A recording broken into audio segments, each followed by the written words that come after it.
Steve Mnuchin is a money-grubbing douchebag.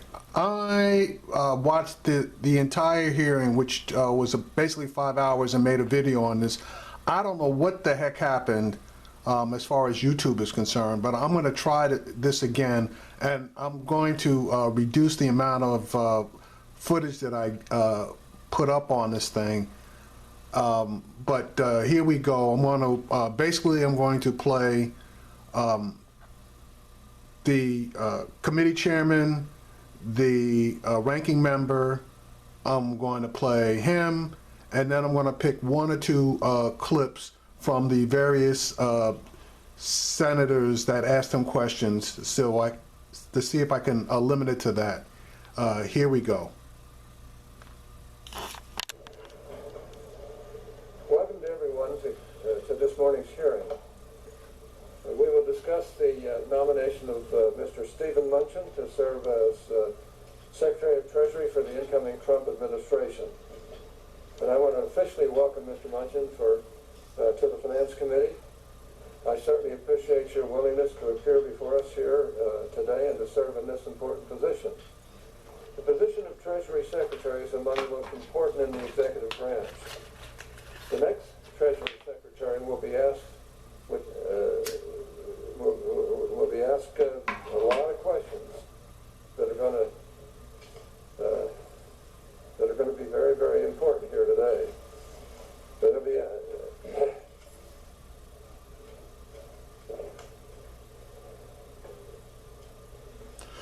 going to be talking about advancing policies that will improve our nation's economic and fiscal outlook. This position oversees both the collection of taxes and the management of our debt. And in addition, as Congress works to reform our nation's tax code and fix our broken healthcare system, it is absolutely essential that we have a cooperative partner overseeing Treasury.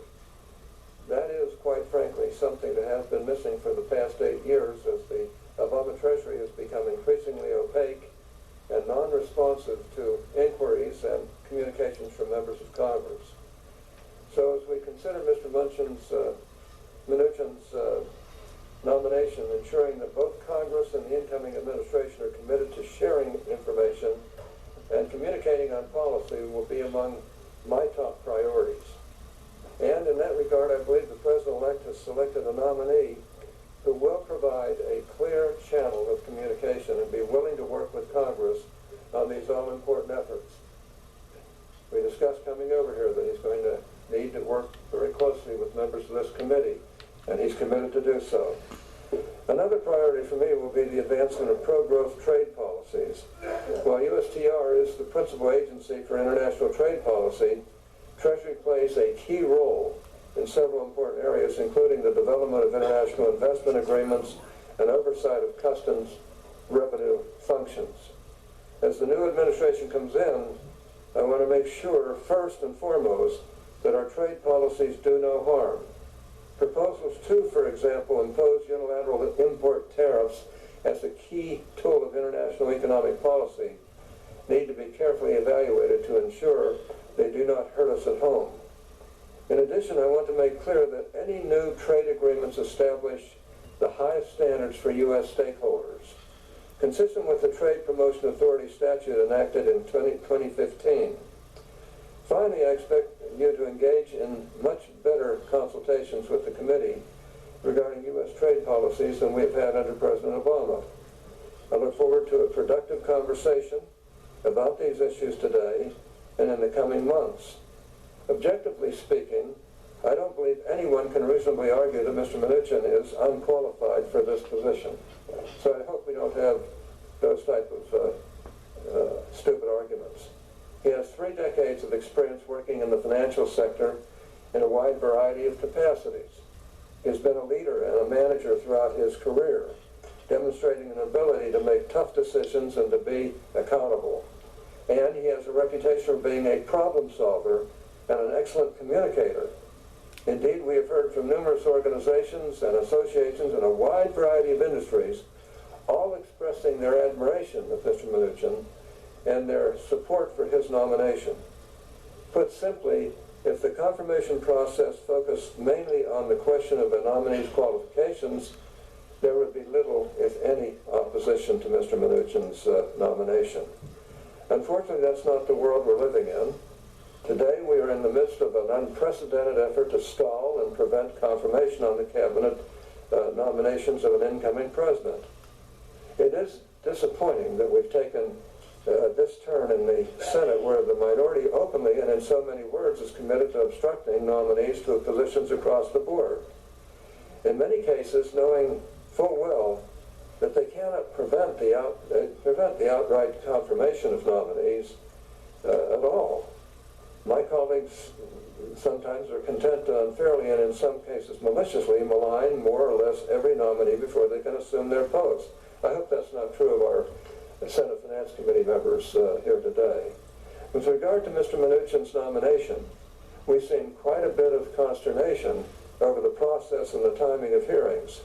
We've heard demands that we convene additional panels of witnesses, a step that has no precedent in the modern history of this committee.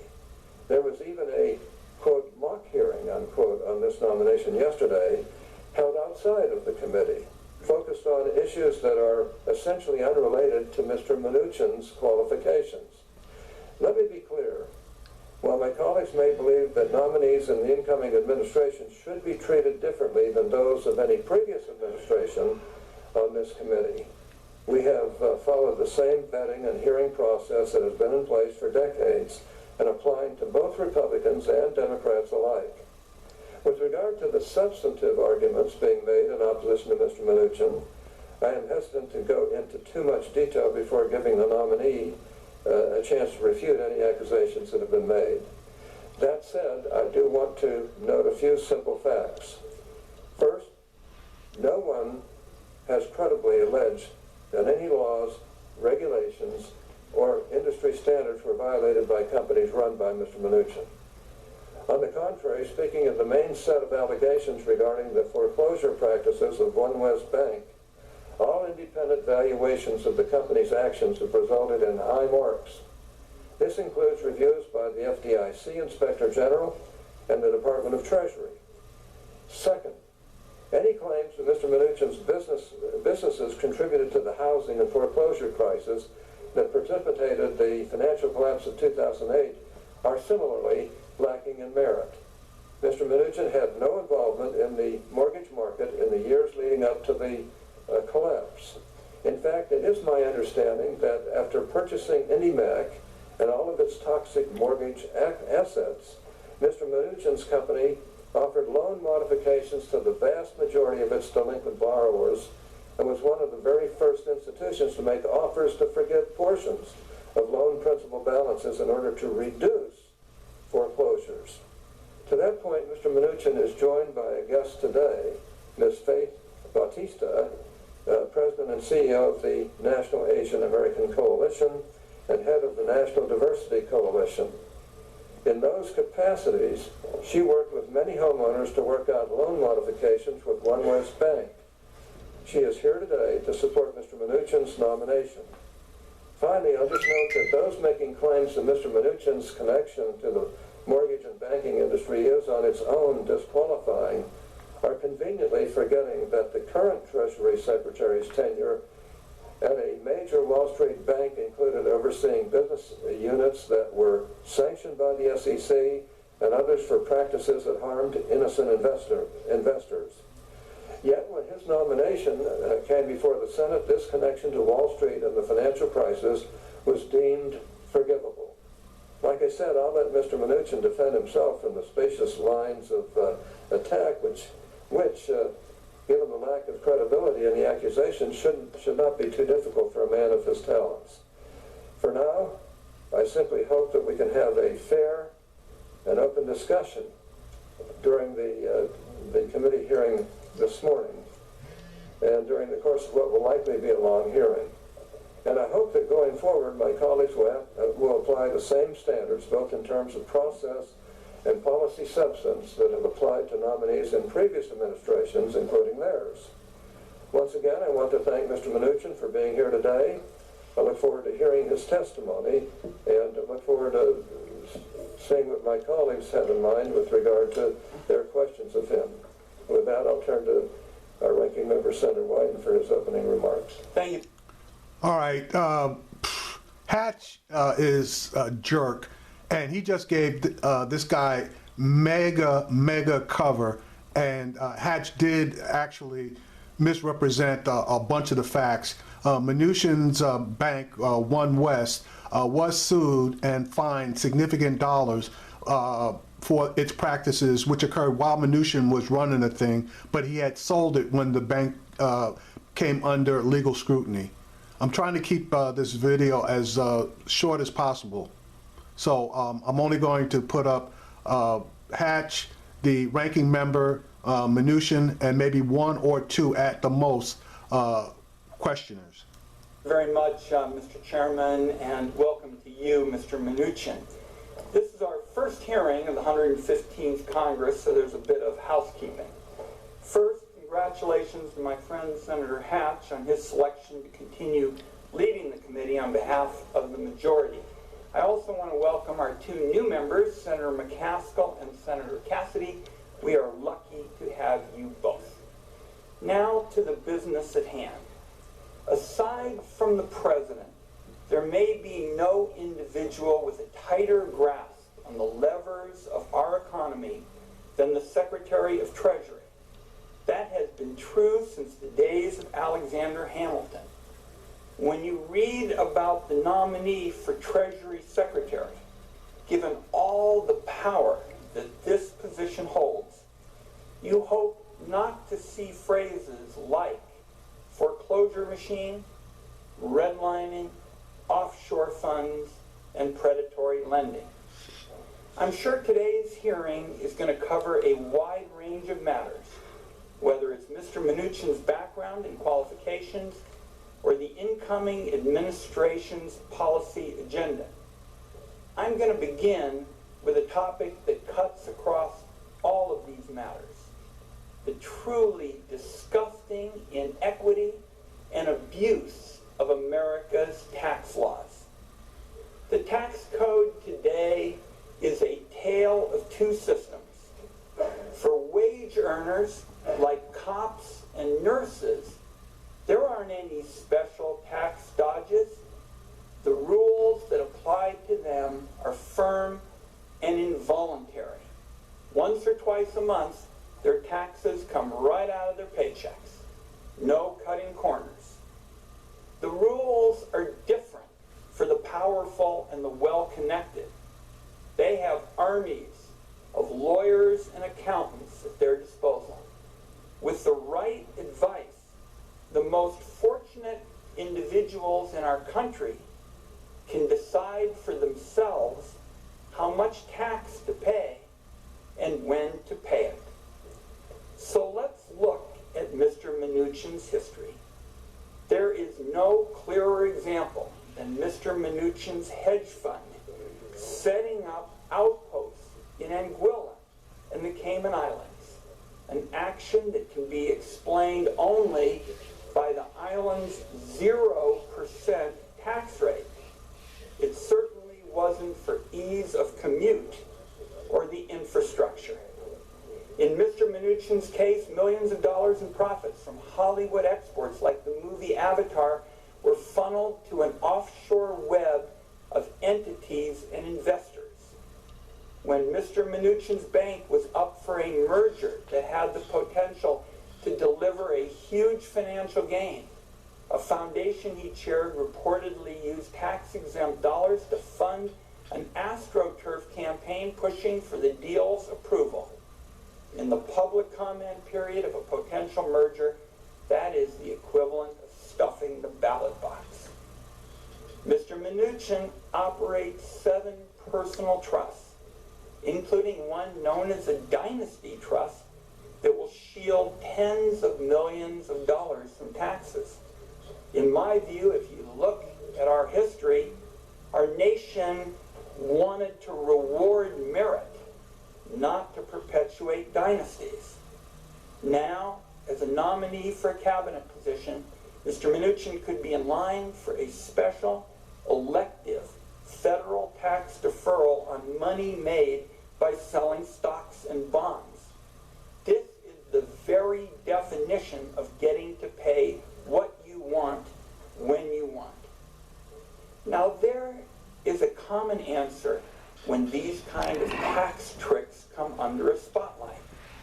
It's said that people who use them are just following the laws on the books, and that might be true.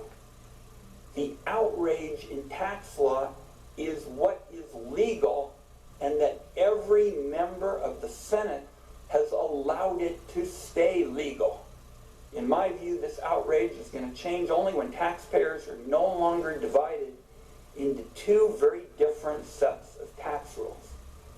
Now, this provides a segue into important policy questions. Setting aside Mr. Mnuchin's finances and background, the tax reform agenda already being advanced by the President-elect would perpetuate and in fact worsen the unfairness in the tax code. On the campaign trail, the President-elect delivered lots of tough talk about fixing the tax system. He said he alone could fix it because he had spent a career using the system to his advantage.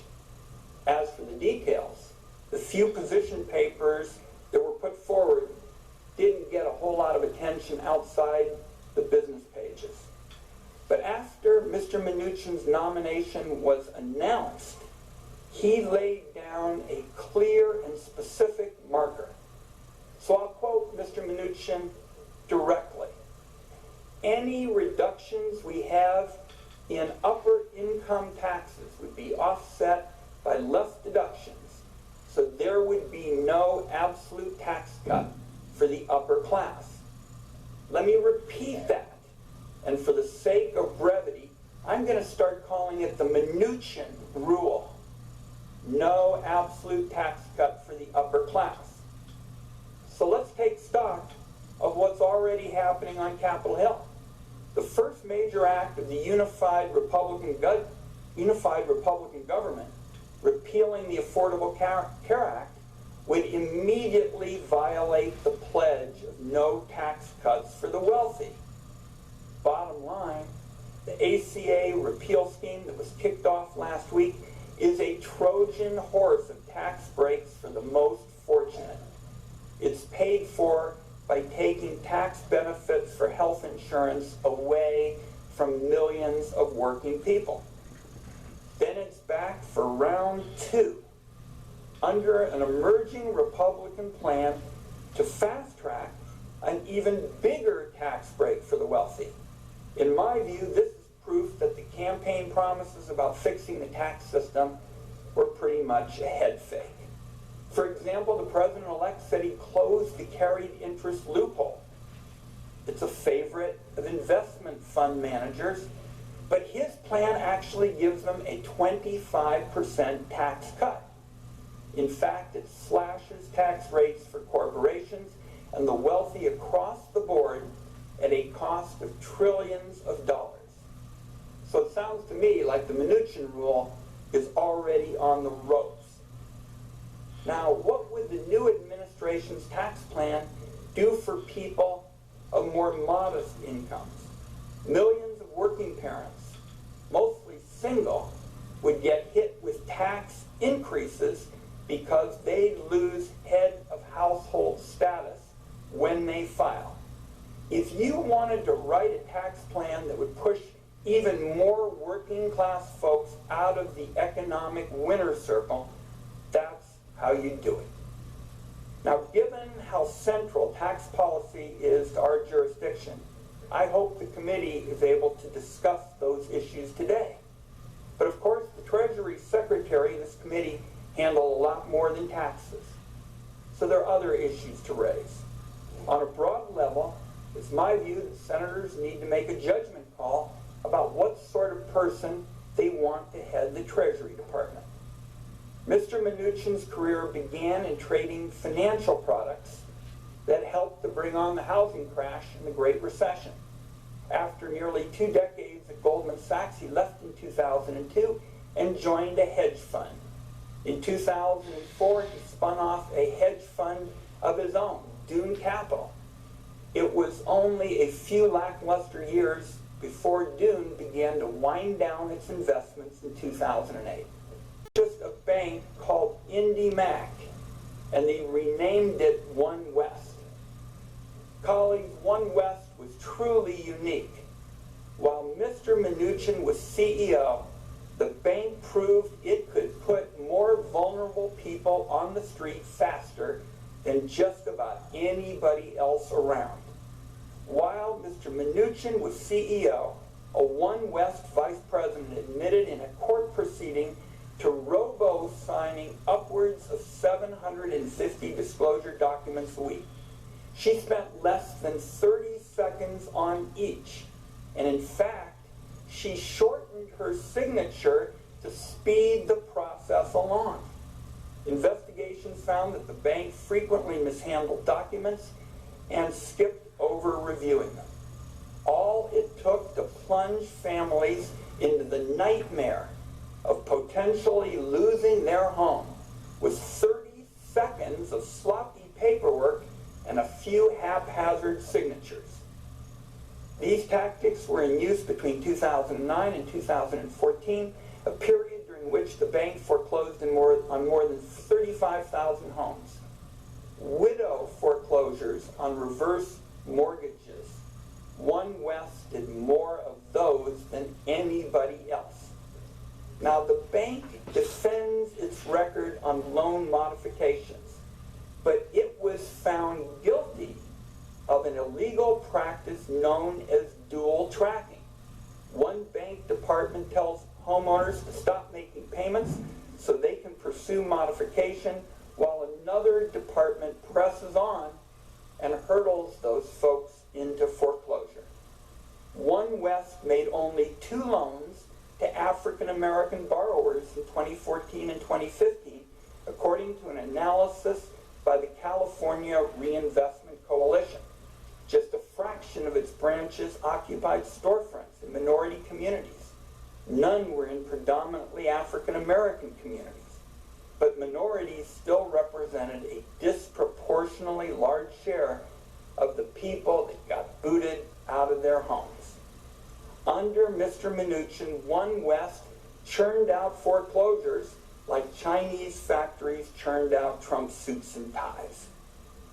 And with the combination of extreme foreclosure tactics and a bailout from the FDIC, One West became a rainmaker for Mr. Mnuchin and his fellow investors. At precisely the same time the foreclosure machine was running, One West funds were poured into glamorous investments in Hollywood. In 2012, One West struck an agreement to loan hundreds of millions of dollars to a movie studio called Relativity Media. In 2014, while he was CEO of One West's holding company, Mr. Mnuchin bought his own stake in Relativity. He took a seat in the boardroom, was appointed co-chairman. He even bought a private jet with Relativity's co-founder. But the company quickly tanked. One West pulled out $50 million, emptying several Relativity accounts, including one earmarked for guild expenses that expanded wages for contractors and tradesmen. Mr. Mnuchin bailed out just before the studio declared bankruptcy. There have been press reports that the FBI has denied a Freedom of Information Act request concerning Relativity Media on the ground that disclosure is likely to interfere with a pending law enforcement proceeding. I have read the FBI background report on Mr. Mnuchin, and I saw no discussion of any such enforcement action in the report. That may be entirely appropriate. Mr. Chairman, I want to continue to work with you to find out what the enforcement proceeding cited in the Freedom of Information Act denial is and how it relates to the nominee, if it does at all. For Mr. Mnuchin, Relativity Media's failure wasn't a lot of a setback, considering the profits that One West foreclosure machine was still pulling in. The purchase price of the bank was less than $1.6 billion. After 5 years of foreclosures and profits, it sold for $3.4 billion to CIT Group. Now, outside One West and Relativity, Mr. Mnuchin spent years as a director of the holding company for Sears, obviously an iconic American brand. He served on the committee that watchdoged the Employee Pension Fund. The record shows that that plan was routinely mismanaged and underfunded. Retirees saw their pensions cut, losing a monthly health care stipend that was enough to offset roughly a third of the premiums the seniors pay for Medicare Part B. Sears also shuttered hundreds of stores nationwide over the last few years and recently announced another round of closures. Once again, showing a truly impressive capacity to advantage himself while others fell behind. Mr. Mnuchin joined a small group of investors that spun off the company's real estate into a separate trust. It was arguably the most valuable asset Sears had left. So as retirees watched their pensions shrink and Sears' remaining workers worry about an uncertain future, this small number of powerful individuals made out just fine. Now I'm going to wrap up, and I just want to step back for a moment to talk about the role of the Secretary of Treasury. This is the person who's going to have enormous influence over Americans' paychecks and mortgages, the caliber of job opportunities they face, the safety and stability of the financial system that holds and invests their hard-earned money, and much more. This is a position that has the power to help reverse decades of yawning inequality that has hollowed out the middle class, dimmed the hopes of so many young people, and left millions buried in debt. The Treasury Secretary ought to be somebody who works on behalf of all Americans, including those who still wait for the economic recovery to show up in their communities. When I look at Mr. Mnuchin's background, it is a real stretch to find hard evidence that he would be that kind of Treasury Secretary. Now, just finally, Mr. Chairman, one other bit of housekeeping. I want to make it very clear that Democrats have in no way been obstructing Mr. Mnuchin's confirmation. We are doing our jobs to truly vet this nominee.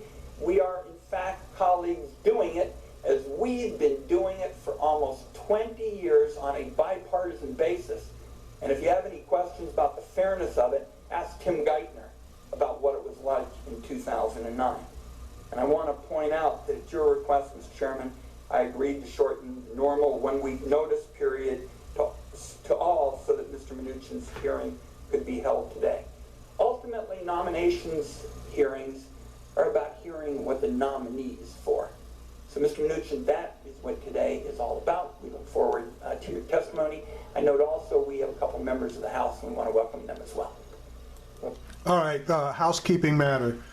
Steve Mnuchin bought IndyMac for $1.6 million with a loss-sharing provision. He bought the bank at a major discount. The bank lost approximately $2 billion, quote unquote, in the loans that it had and processed. It recovered, however, $1.75 billion, so the actual loss itself was only about $500 million.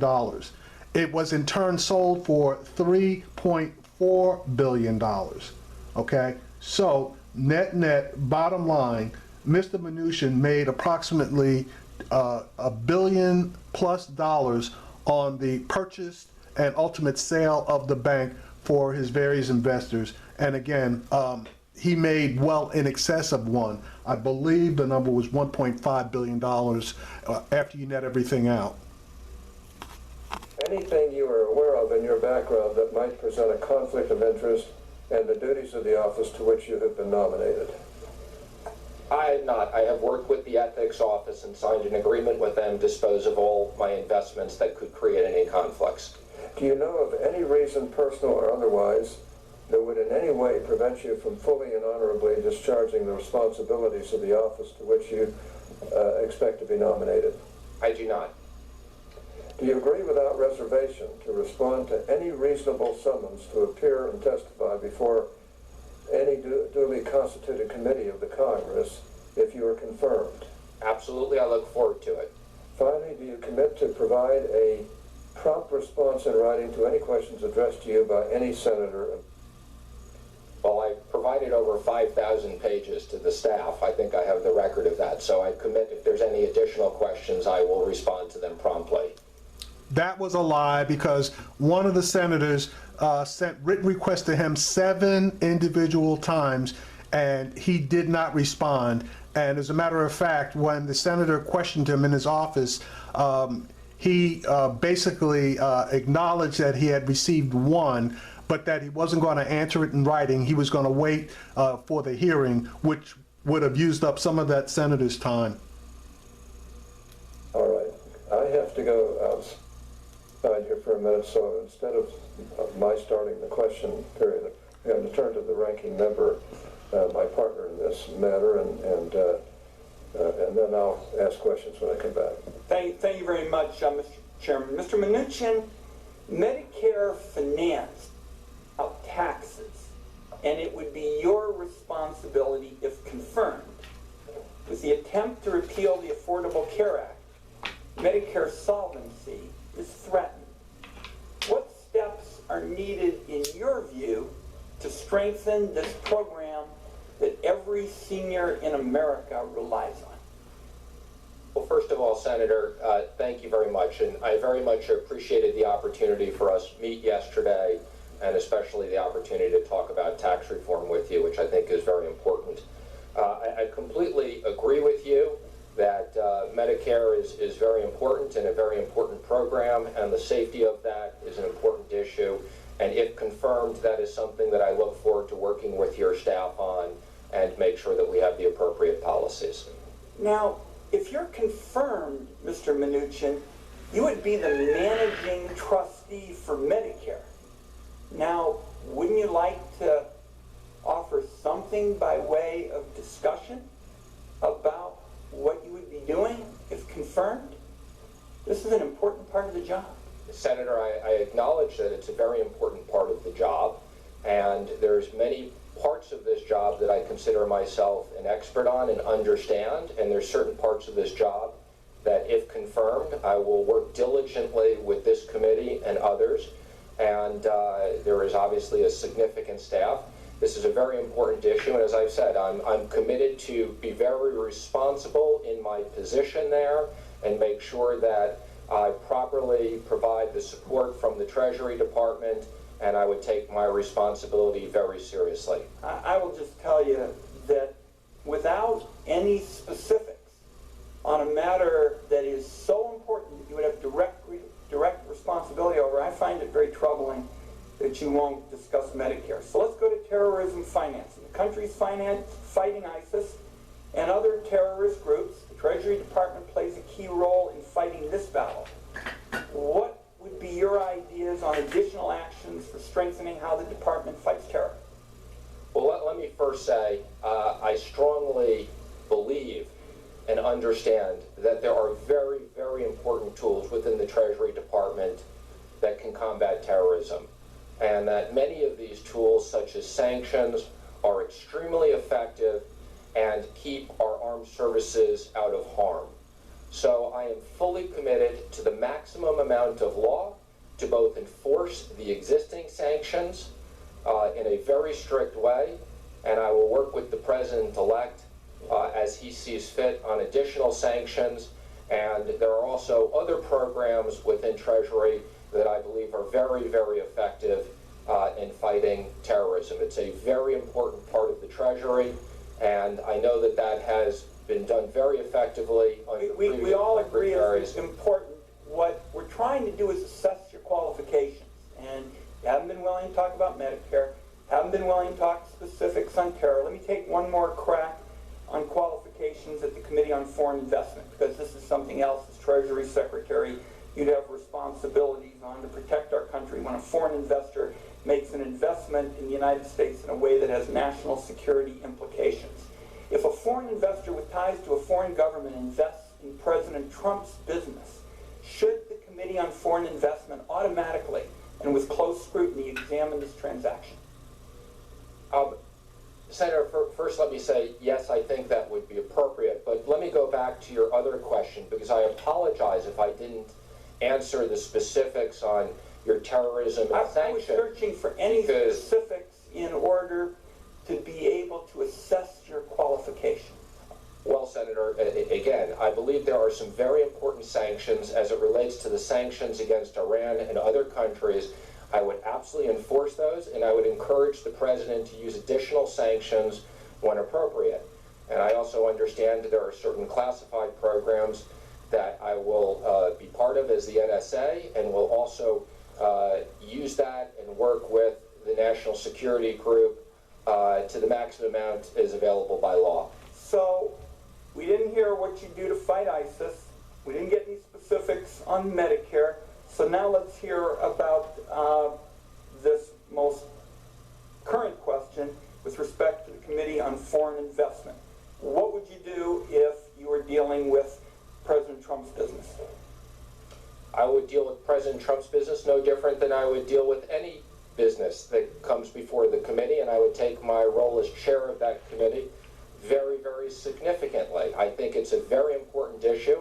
I think, and perhaps previous secretaries have not enforced some of these things necessarily as much as perhaps they should have in protecting the American workers and the American people and American technology. I think this is one of the most important jobs that I would have as Secretary Mr. of the Mnuchin, Treasury. the president is not like everybody else. He's the commander-in-chief. Any foreign government involvement in his business could compromise national security. So I'm going to reflect on that answer as well. Can I pursue one other additional question, Mr. Chairman? Yeah, go ahead. Mr. Mnuchin, you ran a hedge fund for a few years starting in 2004, and I've been trying to get my arms around the Mnuchin web of bank accounts and shell companies. They were in the Cayman Islands, in Anguilla. How many employees did you have in Anguilla? We didn't have any employees in Anguilla. How many customers did you have there? We didn't have any customers that resided in Anguilla. Did you have an office there? We did not have an office ourselves there. So you just had a post office box?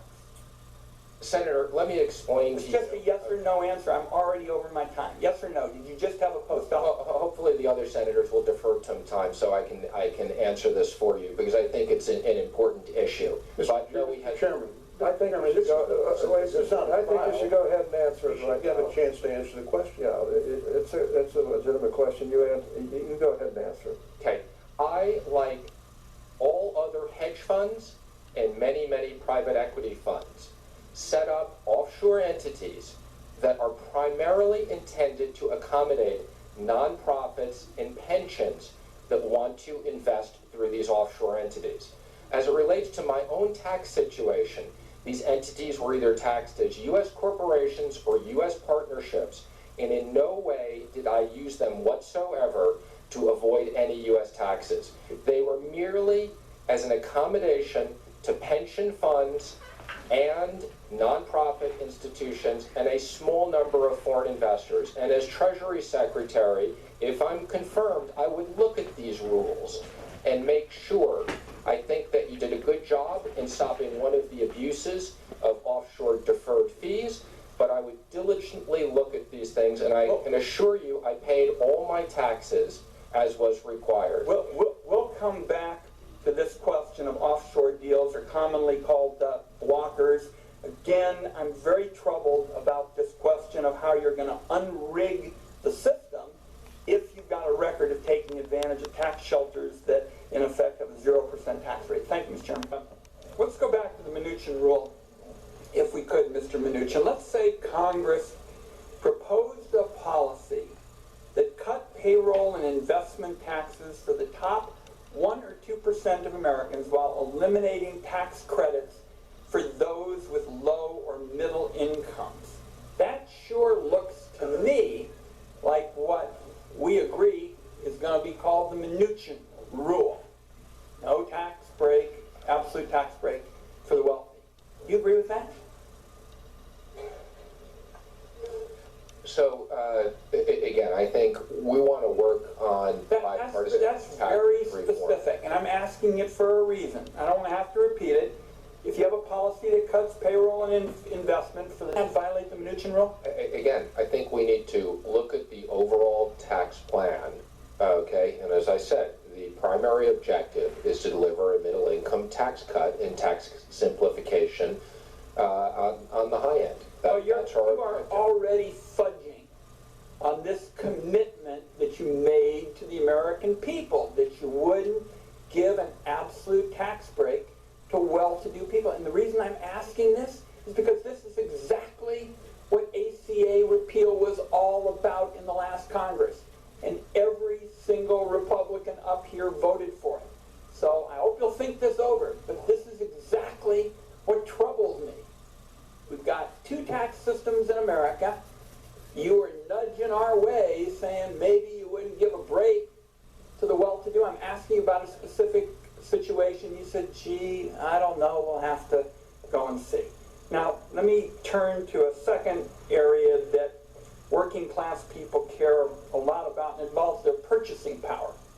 There are a lot of questions about the 35 to 45% border tax that the president-elect is doing a fair amount of tweeting about.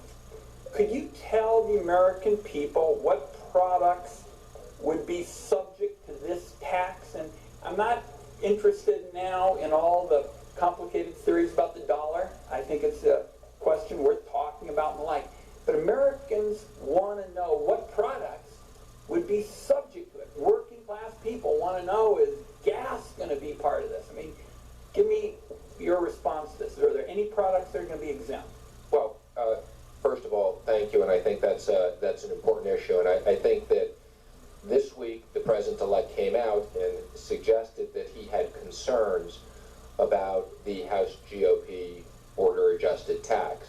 And part of it is the complexities around it, and part of it is I'm not talking about what the House is doing with border adjustment. I want to hear about the border tax the president has been talking about. He hasn't suggested a border tax. What he suggested is that for certain companies that move jobs, okay, that there may be repercussions to that. He has not suggested in any way an across-the-board 35% border tax. And if anything, quite the contrary, as you said, he has concerns about things that impact the price of gasoline and others. So what products would be off the table for purposes of what I call a border tax, and you want to say is kind of something else? What products that working class people buy would be exempt? Again, I think when he's referred to a border tax, okay, he's referred to a small number of companies that have moved their jobs or are moving their jobs, putting products back into the United States and taxing them. So he has in no way contemplated a broad 35% border tax that couldn't be further from anything he'd possibly consider. Let me turn to another topic of tax policy, because we're trying to gather at least a bit of information about how you would deal with some of these kind of common tools that would be in your jurisdiction if confirmed as Treasury Secretary. Now, inequality has grown substantially over the last 30 years. There has been bipartisan support in the past for the Earned Income Tax Credit. There are a number of proposals pending now in the Congress. Do you have any thoughts on that? Again, first of all, as I suggested to you when we met, I hope we can sit down and talk about taxes with Democrats and Republicans and see where we can agree on bipartisan solutions. I think as it relates to any specific component of this, I think we need to look at the overall tax reform that we're going to put through and where things fit in it. But I would welcome the opportunity to follow up with you and work on that. Mr. Mnuchin, again, and I want to be respectful on this point, because you have not been involved in these policy fields in the past, and I respect that, because there's lots of leadership that a person still can provide. When I asked about Medicare, you'd be the managing trustee. You really didn't have any thoughts on that. I just asked you about the earned income tax credit. Tremendous interest among Democrats and Republicans. I gather you're not aware that the Speaker has long been advocating some improvements that Democrats are interested in. And I will tell you, we're going to have, I guess, the chance to go into some other questions. I'm very troubled about the fact that on these basic tools that you would have if confirmed, you seem almost unscathed by the subject. So thank you, Mr. Chairman. Well, I'm sorry that you're troubled by that. I hope I earn your support and respect that you aren't troubled going forward if I'm confirmed.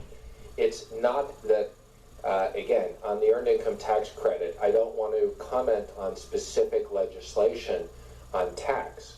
I think that tax reform needs to be looked at as an overall policy, and I've laid out certain framework for what I believe the President-elect believes in for tax reform without commenting on specifics. I'm over my time for this round. I hope, because I'm interested in those discussions with you about tax reform, you're not talking about putting the earned income tax credit on the table as something you might throw in the trash can, because if you do, you're going to have opposition from me, and you're going to have opposition from the Speaker of the House. Thank you. I'm not suggesting that. I was just saying I wasn't going into the specifics of every single tax item. Thank you. Okay. All right. I'm going to jump to, I believe, Al Franken is one of the questioners, and then there's a senator from Nevada. He's also one of the questioners. I'm going to jump to those two. But pretty much, basically, all Steve Mnuchin did was each senator had about 5 minutes or so of question time. Steve Mnuchin basically filibustered every single questionnaire, and he really didn't answer about much of anything. So these guys got all over him. The Republicans, basically, other than the one from Nevada, basically were giving him cover, as did Orrin Hatch. Thank you, Mr. Chairman. Mr. Mnuchin, you no doubt are aware that one of the things as Treasury Secretary you will have to face is the multi-employer pension funds that are in dire straits. These are ones that have become unstable. And they're ones, pension plans for people like truck drivers and carpenters and miners. And the Treasury Secretary has the authority to temporarily or permanently reduce the pension benefits if the plan is projected to run out of money. Therein, there are two bad outcomes. One, it's running out of money, and you are going to be faced with the problem of what to do about it. These are folks that are living on the edge, and a reduction of the pension is going to mean something that they have to go without. What do you think about this, and how would you approach this heart-wrenching issue? Well, I appreciate your concern, and we had the opportunity to talk a little bit about this when we met, and I believe your office followed up and sent me some information on this. So it's something that I look forward to working with you on. And let me first say, I think that people who have worked very long periods of time and have built up a pension deserve to get their pension. That is very important. On the other hand, we have to be careful that on the other extreme, we don't have a bailout of the entire pension industry and bankrupt the guarantee fund. But I commit to work with your office. I understand these issues. I understand the sensitivity of these issues, and I share your concerns that cutting truck drivers' pensions and other people's is a very significant outcome, and we should go to great lengths to figure out if there's other solutions before we do that. Since folks like you and me have been blessed, we haven't often had to walk in the shoes of folks like that. that are living on the edge. I completely understand. And I ask that in your position with this awesome authority as Treasury Secretary, that you put yourself in those shoes. Another financial disaster is what's happening in Puerto Rico, not only because of what they are at fault about, but also in the unequal way that they have been treated by the law, quirks in the law that I do not understand how they ever got that way. They're not treated the same on bankruptcy laws. They're not treated the same on Medicare and Medicaid laws. And they have a particularly tragic situation where they were given a block grant of Medicaid money. That's running out this year, while at the same time, 1/3 of the island's residents are infected with Zika. And we know that 15% of those infected with Zika, if they are pregnant, there's a 15% chance that they're going to have a deformed child. I would like very much for you to keep that in mind, because we've got to come up with a plan. Now, I know a lot of responsibility is on us in the Congress. The chairman led an effort, and we tried to get some things passed in December. But the big things like Medicaid are coming up in the future. Well, Senator, first of all, thank you for going through that. And when I did have the opportunity to meet with Secretary Lew and talk about certain issues that he wanted to advise me on and bring to my attention that he thought I'd have to deal with in the near future, Puerto Rico was high on that list. So I must say I wasn't an expert on Puerto Rico before the last 30 days. I've started studying this issue. I share your concerns. I'm glad that the commission was established. I think that I understand that the Treasury has been staffing the commission. I have someone who I've already asked internally who's going to be working with me to start working on and get debriefed by the Treasury staff on this, and this is going to be something that we need to figure out a bipartisan solution. I'm hoping that it can be done in the context of the commission, but I look forward to working with you on. Thank you, Mr. Chairman. Good morning. I enjoyed our visit yesterday. Were you a director of Dune Capital International Limited, Cayman Islands Corporation? I was, that is correct. Did you move a hedge fund, Dune Capital Partners LLC, to Anguilla? So, Senator, first let me just comment. When we talk about moving, okay, you know, it's not as if I had 50 people sitting in his office, as we've talked about. Right, I understand. And moving it. What was I do want to comment, and yes, so Dune Capital LLC, which was our master fund, and not to get into the nuances of this, but when one runs an onshore fund and an offshore fund, there's certain efficiencies of keeping the assets in what's called a master fund. And because we set up the master fund in Anguilla, I was required to change Dune Capital Partners to become a foreign entity. So that was the reason for it. But let me just comment. Right. No, I'm running out of time. I've got to get to the question.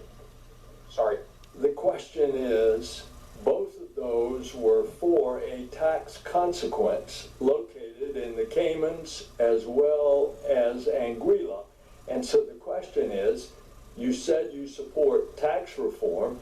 Do you support closing those kind of tax avoidance provisions?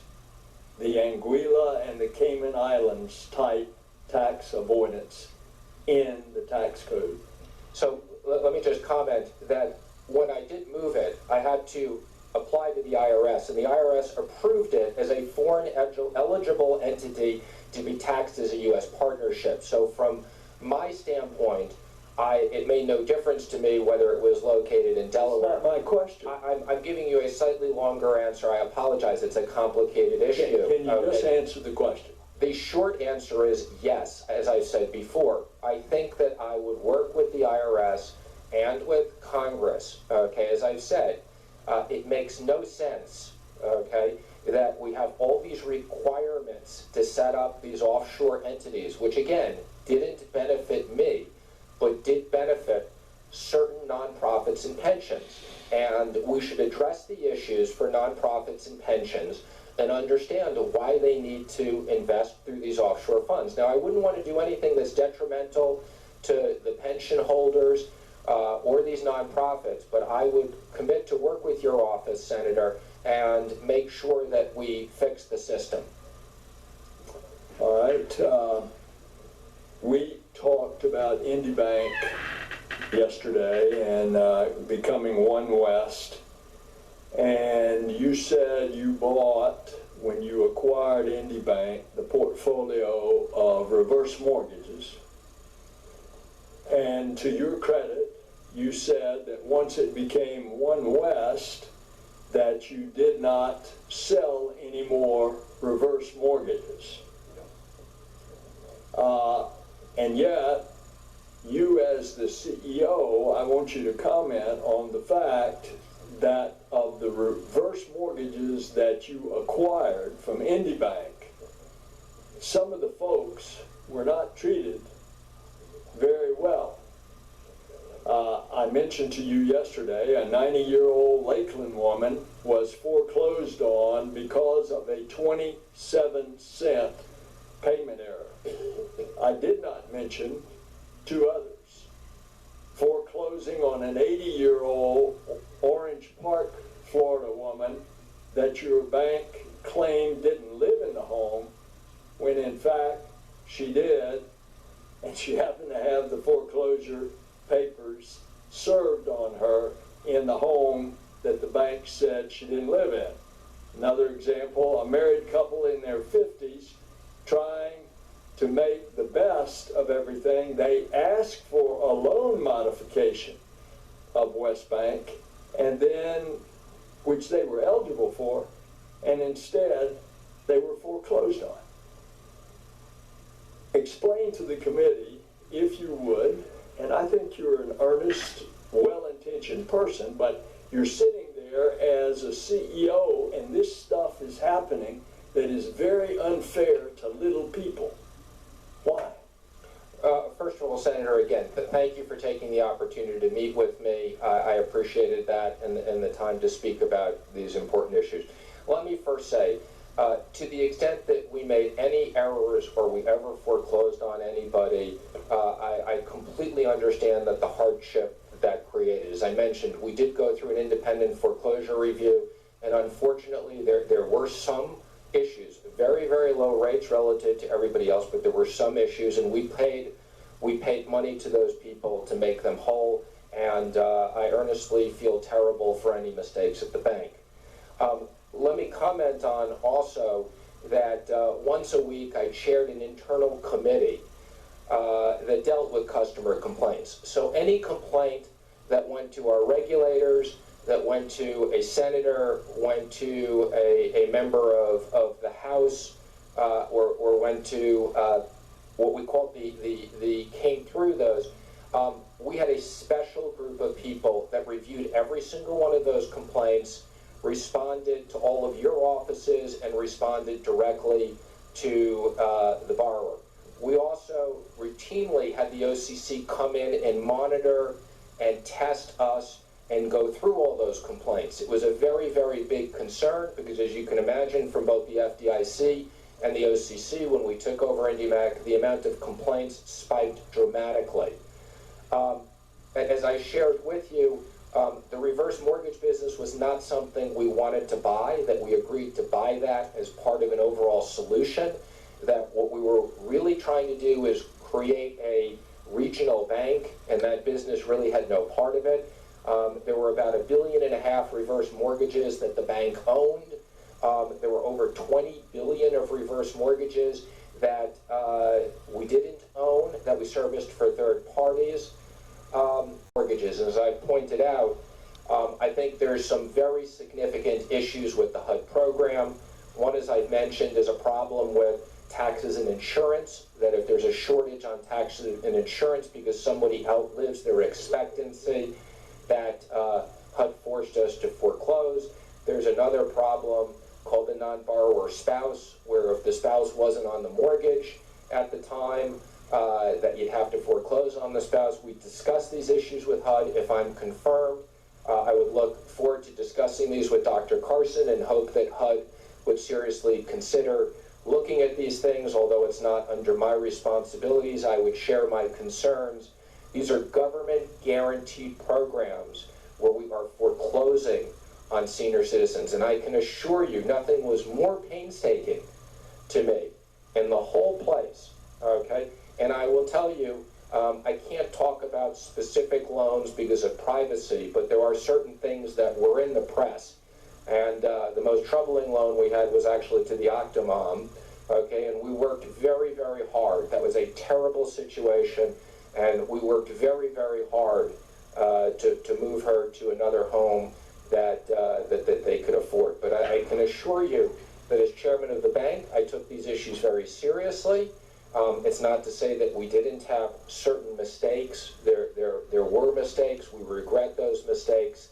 As I mentioned, we had hundreds of thousands of delinquent loans. And just as an aside, when you talk about loan modifications, banks are highly incented to do loan modifications. Anybody who thinks that we made more money foreclosing on a loan than modifying a loan has no understanding of this. We were highly incented.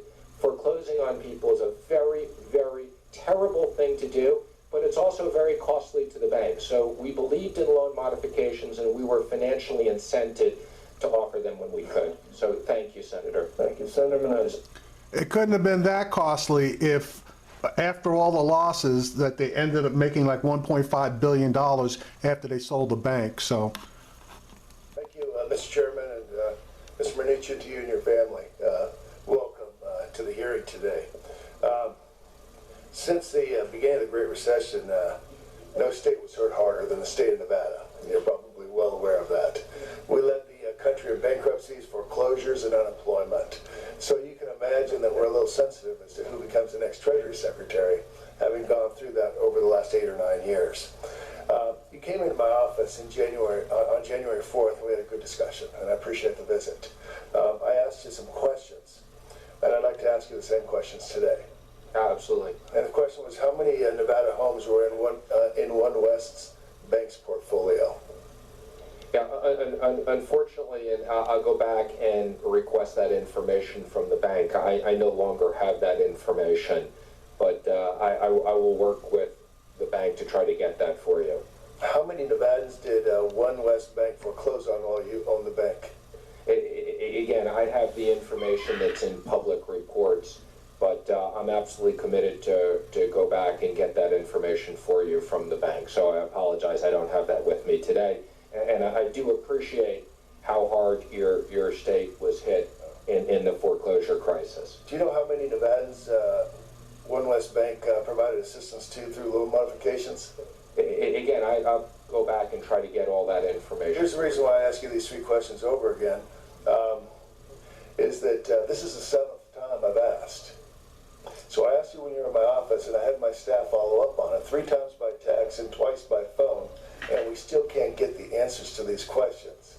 And I'm not quite sure with 2 weeks, well, your own comments were that you guys had responded to 5,000 pages.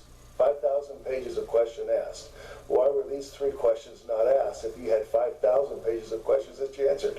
Well, first of all, let me apologize to you, because I do recall you asking them in your office, and there's no excuse they haven't been answered. I was not aware of that. My staff also got those questions, so I apologize to you, and I assure you personally that as soon as I get out of this hearing, I will request that information from the bank. You know, we're responding to a lot of other information, so I apologize. This is important to you, and you have my commitment that we will get that.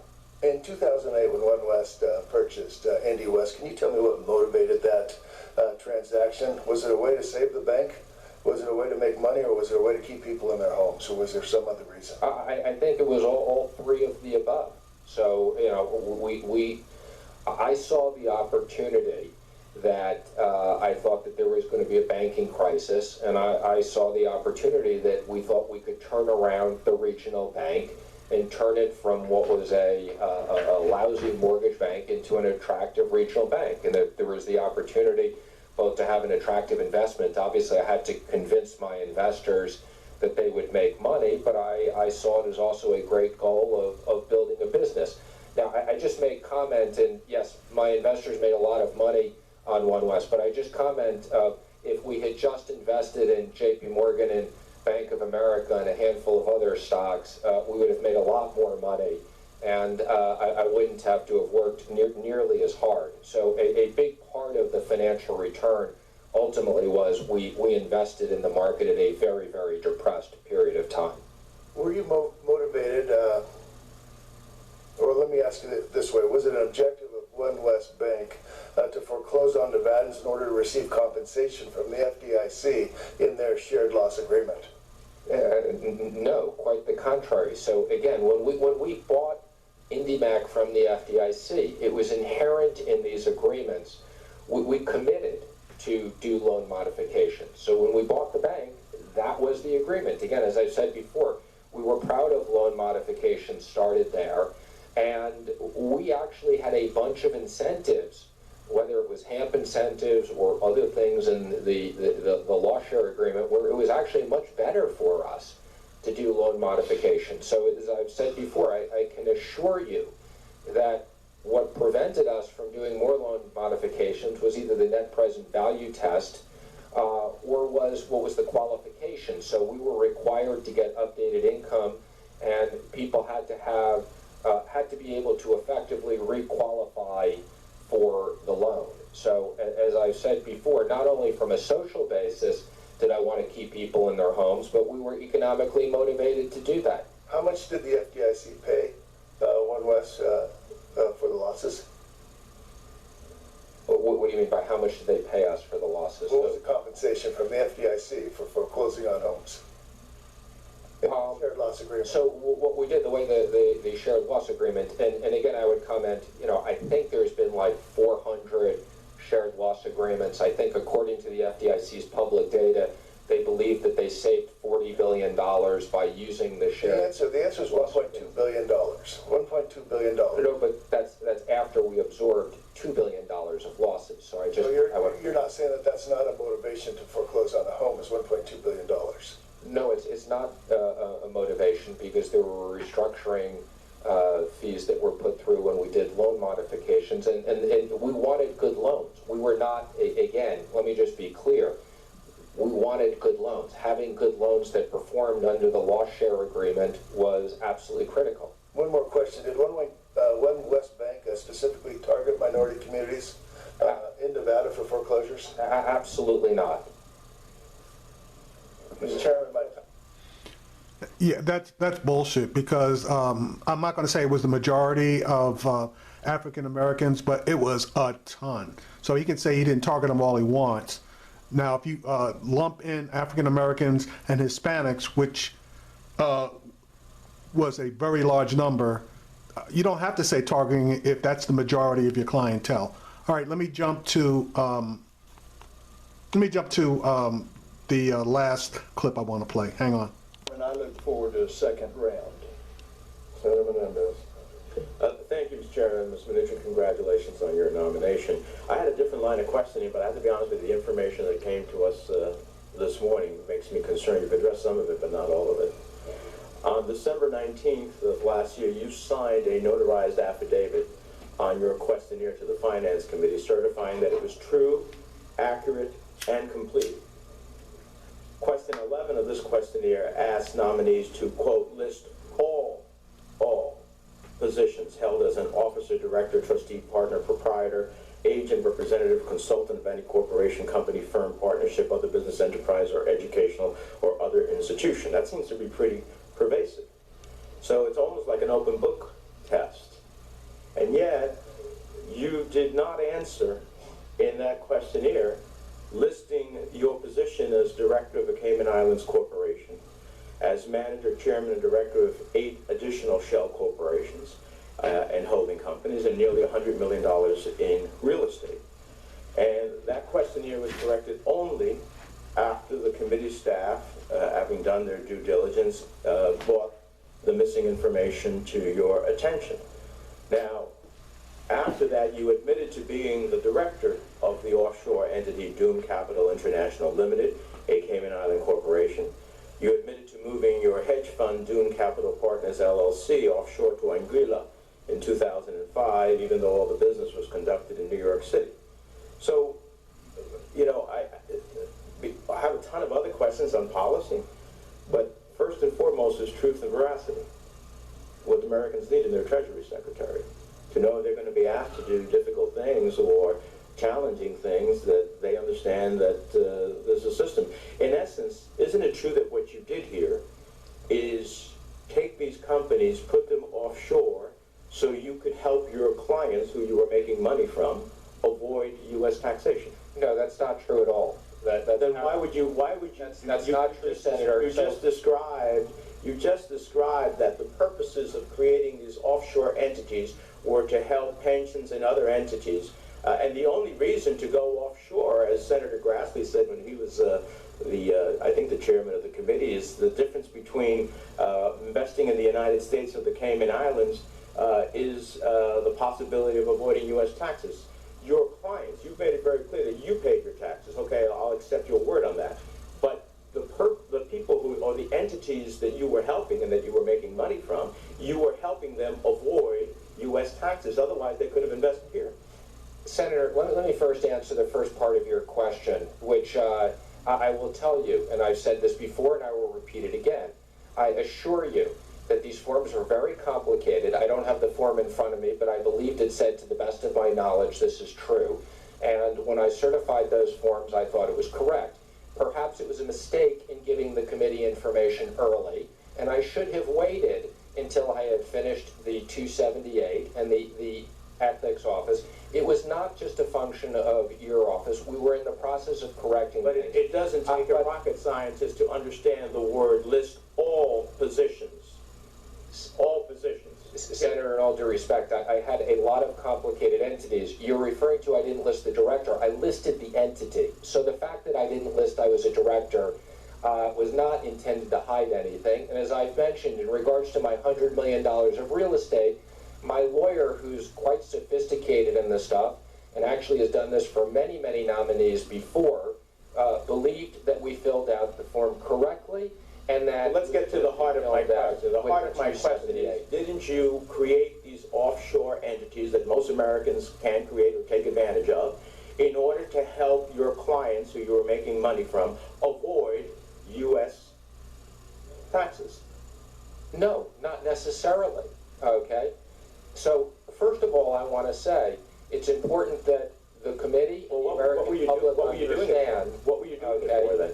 that this was done so that different entities could invest. So sometimes it had nothing to do with taxes. It had to do with what they could invest in and they couldn't invest in. And as I've said to you, if you want to put me on for the entire hedge fund and pension fund, you know, we should have an IRS session to go through these issues, and I'd be more than happy to work with you and your offices to go through. These are very complicated issues. Well, I appreciate that, but let me make the complication simple. One does not go and create offshore entities at the end of the day other than to avoid, in some form or fashion, the tax laws of the United States. That's pretty simple. And so that may be even legal, in which case we should definitely close it. But you have to question whether or not that is the essence of what we want as leadership. And so I'd like to hear you be more determinative of saying, yes, we're going to close all of those down, if I can convince the President-elect to do so in Congress, because what you did may have been legal, but it certainly was to help people and entities avoid U.S. taxes.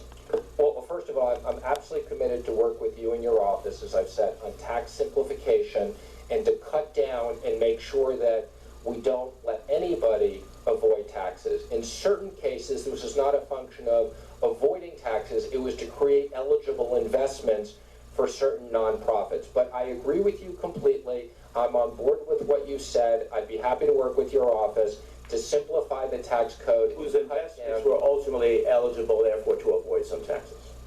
Again, it may have been an eligibility issue and not a tax issue, but I agree with you that this does not make sense, and I will work with you in your office. I'm committed to do that, to make sure that, you know, why people need to move entities from Anguilla to everywhere else. And again, we're not creating jobs there. This is just where these entities are housed. I agree with you, and you know, it will create a lot less work for the tax accountants and the lawyers, and make the American public more money and move our IRS resources otherwise. So I agree with you completely, Senator. Thank you. Your time is up, Senator. Okay. He created the shell corporations and the entities in order to avoid taxes. Plain and simple. This guy looks like a weasel. All right, I'm going to add Senator Cardin and Sherrod Brown, and then I'm going to shut this down because, in my opinion, it's already too long. Mr. Mnuchin, first of all, thank you very much for being willing to serve the country. Appreciate it very much. I want to just follow up quickly on Senator Carper's point on the IRS. You do have allies on both sides of the aisle that will help you. There's good professional people that work there under very difficult circumstances. There are not enough people there. So I hope you'll be effective with President-elect Trump, because I understand he's calling on a freeze. I'm not sure how that coincides with your desire to make sure you have adequate personnel at IRS, but I assume that you'll have an opportunity to talk to the president and hopefully get the number of people you need, because they can't do it with their current workforce. I can assure you that the president-elect understands the concept of where we add people and we make money. Good. And he'll get that completely. That's a very quick conversation with Donald Trump. I want to follow up on Senator Wyden's point on a couple issues. First, I wear another role in the Senate. I'm the ranking Democrat on the Senate Foreign Relations Committee. So I want to deal with these sanctions for one moment. I heard you in regards to enforcing the sanctions, particularly those that are aimed at dealing with those who sponsor terrorism. We also have sanctions against countries that are violating our international norms on democratic principles. Russia is top on that list. And I'm going to ask you questions for the record as to your views on the current sanctions and strengthening the sanctions. We have bipartisan legislation to strengthen the sanctions, particularly with Russia's attack against America's democratic election institutions. But I want to make sure I understand you are committed to enforcing the sanctions against Russia. 100% so. And I think the president-elect has made it very clear that he would only change those sanctions if he got, quote, a better deal and we got something in return, whether it was on nuclear arms or other areas. But yes, Senator, I've talked to that. In response to the question that was asked about using the IRS, make sure it's not used for partisan reasons, you will enforce these sanctions without regard to a person's party affiliation or office. Of course, I think terrorism and supporting illegal activities is the most important issue, and I hope that's not a bipartisan, that is a bipartisan issue, and where there are sanctions, I assure you, I will use them to the maximum amount allowable by law. And I appreciate that answer. Senator Warner and I are going to be sending you a letter, if you're confirmed, to investigate the allegations that Mr. Scaramucci, who was recently named as the White House Director of Engagement and Intergovernmental Affairs and Senior Advisor to the President, may very well have violated the sanctions against Russia in his dealings. And I accept that you would investigate this issue to see whether there was a violation of the sanction law. Of course, anything that you send to me, I will either myself or make sure that my staff properly investigates and have your respect that I would do that 100%. I thank you for that. I want to follow up on the second point of Senator Wyden, which really has me concerned. and that is, you pointed out that you would treat in your international roles an American company that's dealing in the foreign markets equally, even if it's a Trump enterprise entity.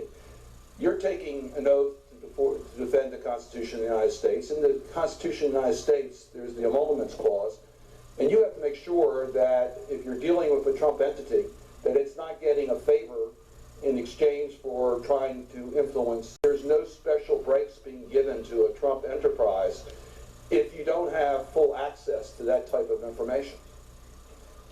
Well, Senator, let me first say, and I think we all acknowledge this, whichever side we're on, that we are in a unique situation, that we have a president who has the vast amount of money that... We know that, and of course, he's not doing what every other president has done. Every other president.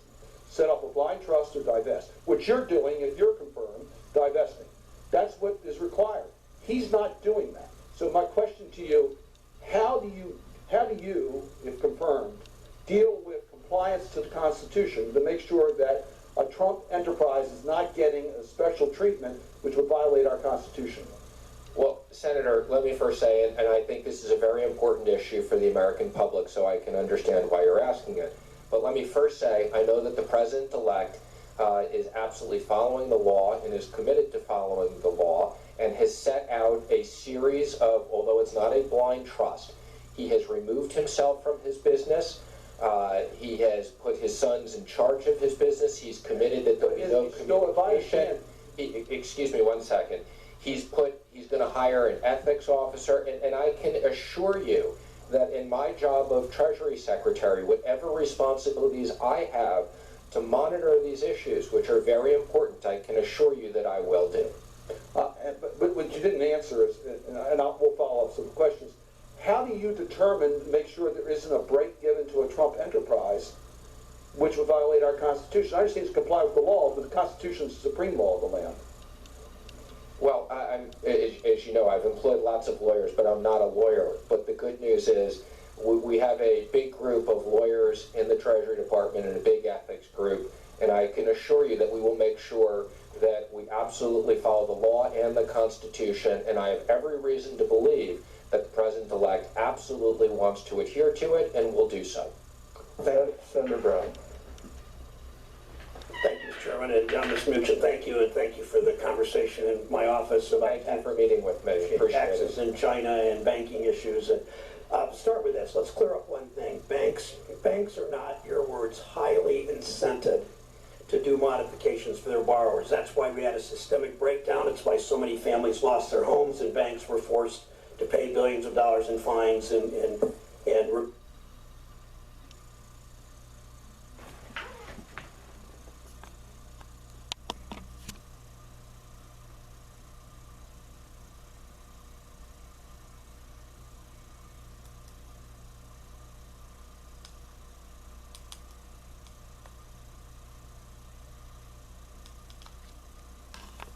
Hey, I apologize. This thing just started buffering. Hang on.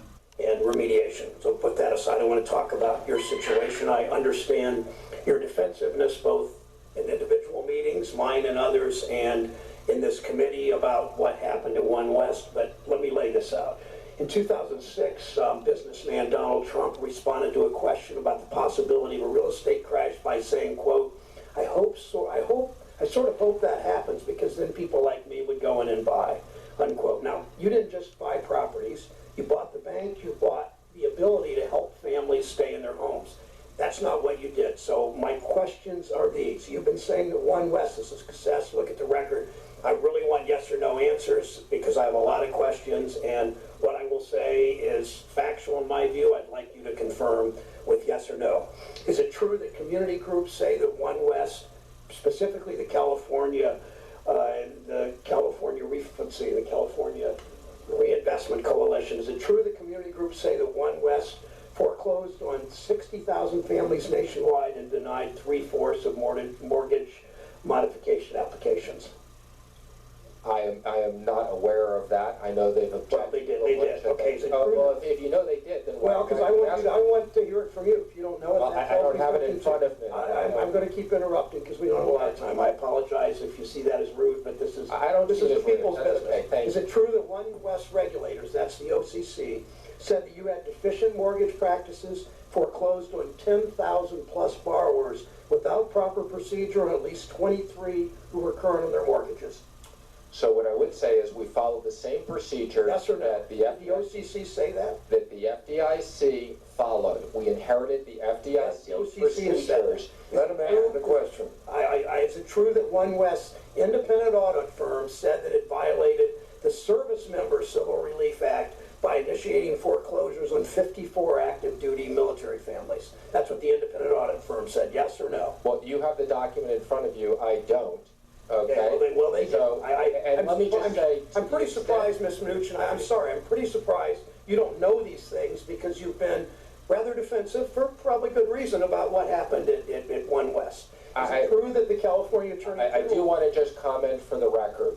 We unfortunately did foreclose on certain people in the military. It was quite unfortunate. It was inappropriate.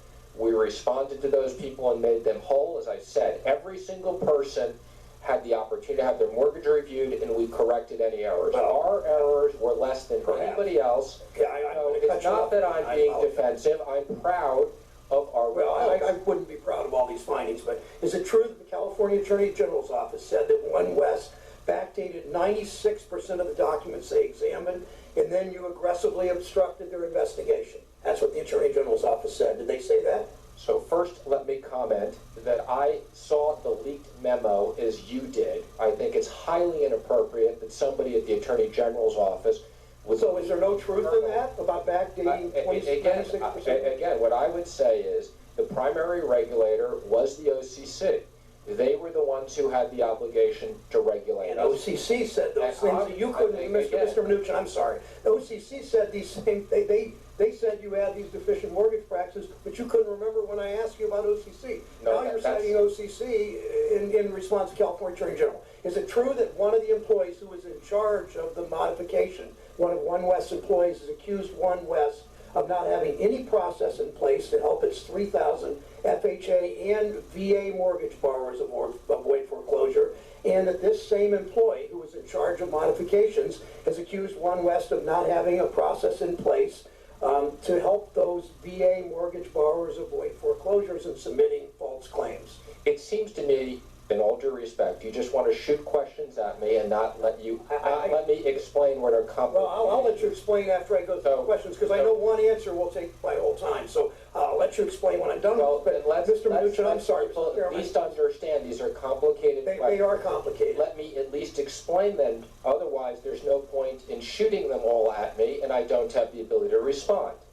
Okay, you don't, but all of these are factual things if you want to follow up with a response later in more detail. One example of, and you can answer this and take as long as you need, one example of an insider loan was the Relativity Media deal. The FBI denied a FOIA request related to Relativity Media, where you were co-chair citing enforcement procedures. Have you been questioned about by law enforcement on this, yes or no? I have not, and I saw that you wrote that letter yesterday. I assume that the FBI did a thorough review of my background report. I have no idea why they didn't approve the FOIA issue. I've been told that we have no reason to believe it's any issue associated with me. Fair enough. But you should direct that to the FBI. Okay, and I will. When I've had the I accept your opportunity answer. to I meet with you, accept your answer. You're not being investigated. I- But I find it interesting that you know about the letter I sent yesterday. The letter I sent with all those questions detailing all of the issues that I just asked about with Bank West, Bank West. One West, Senator, One West. One West, I apologize. That's right, my father forgot the name sometimes. Good. But the letter I sent you back in early mid-December about this, you've not even taken the time to answer, and it really laid out all this. I think the issue is the One West purchase went well for the Treasury Secretary designee, but it was a disaster for homeowners, for employees, for investors in Relativity, and for taxpayers. We can talk more about taxpayer costs on this whole process and the amount of money that he bought it for, sold it for, but mostly subsidized by Hey, taxpayers. Senator, your time is up now. All right, so that pretty much covered the gambit of this guy being a douchebag. This guy foreclosed on elderly people who had reverse mortgages, and in a lot of cases illegally. They robo-signed foreclosure notices without even looking at them. This guy created various shell corporations in order to avoid taxes on his clients. And I mean, this guy was an assassin. And the bank that he purchased basically was a foreclosure mill, no matter what they say. I don't know how much trouble this guy's going to have in confirmation, but if there's any one single guy who should never be confirmed for his particular position, it's this guy. I put this guy above Jefferson Beauregard Sessions in his pursuit of the Attorney General position. If I had to choose between the two of them, I'd rather have Sessions in as Attorney General than this guy in as Treasury Secretary.